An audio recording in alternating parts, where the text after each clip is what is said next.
астынан шаң бұрқырап жатыр.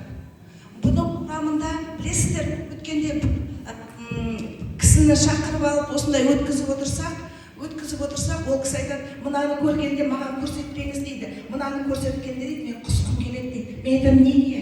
Біз бұны елдермен бөлісеміз, маған оны білу керек десем, мынандай целлюлозно-бумажный комбинатта сол кісі 2 жыл жұмыс істепті.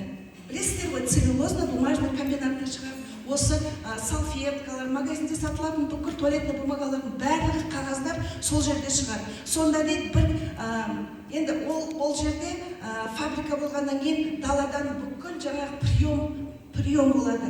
Бүкіл даладағы мусорларды, даладағы пластиктерді, даладағы картондарды әкеліп тапсырады. Соны бір күні принимать етіп тұрсам дейді, үлкен кісі келіп жаңағы тапсырды дейді, қап үлкен ақ, бірақ тік келе жатыр дейді. Ойладым, мынау жеңіл қой, бұның әкеле жатқан деп. Жағыны алып, килограмдап алып, ақшасын төлеп, ана кісі кеткенше мен асықтым дейді. Содан ішім ашып қараса, сол қалада тұратын адамдар мынандай қолданылған туалетный қағаздарды қайтадан әкеліп тапсырады екен. Білесіздер ме? Сонда одан басқа мынаның құрамында егер микроскоппен қараса, құртта бетте бәрі бар деп сөйлейді. Ең ауыр металл мынаның құрамында қорғасын бар. Біздің ауруларымыздың, біздің гинекологиялық ауруларымыздың, бүйрек ауруларымыздың бәрі осыдан шыққан. Бірінші осыны ауыстырып, осыдан бастаңыздар. Осы бизнесті.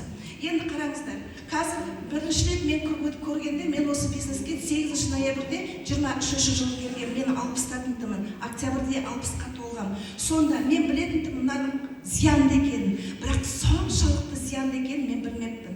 Араларыңызда сондай адамдар бар шығар. Мынаны қолданбаңыздар, мынаны қолданыңыздар. Мынаны бізде неше түрі бар, неше атасы бар. Сафтулка дейді, без втулки дейді. Мынаның кішірегі бар, мынаның ажурный бар, бұның 3 қабаты бар, бұның 5 қабаты бар. Неше түрісі, неше атасы бар. 200 теңгеден басталады. Ал қазір мынау туалетный бумагаларыңыз бұл да қымбаттап кетті. Ал енді қазір жаңадан келген бір кісі келіңіздерші, мына жерге қойыңыз. Келіңіз.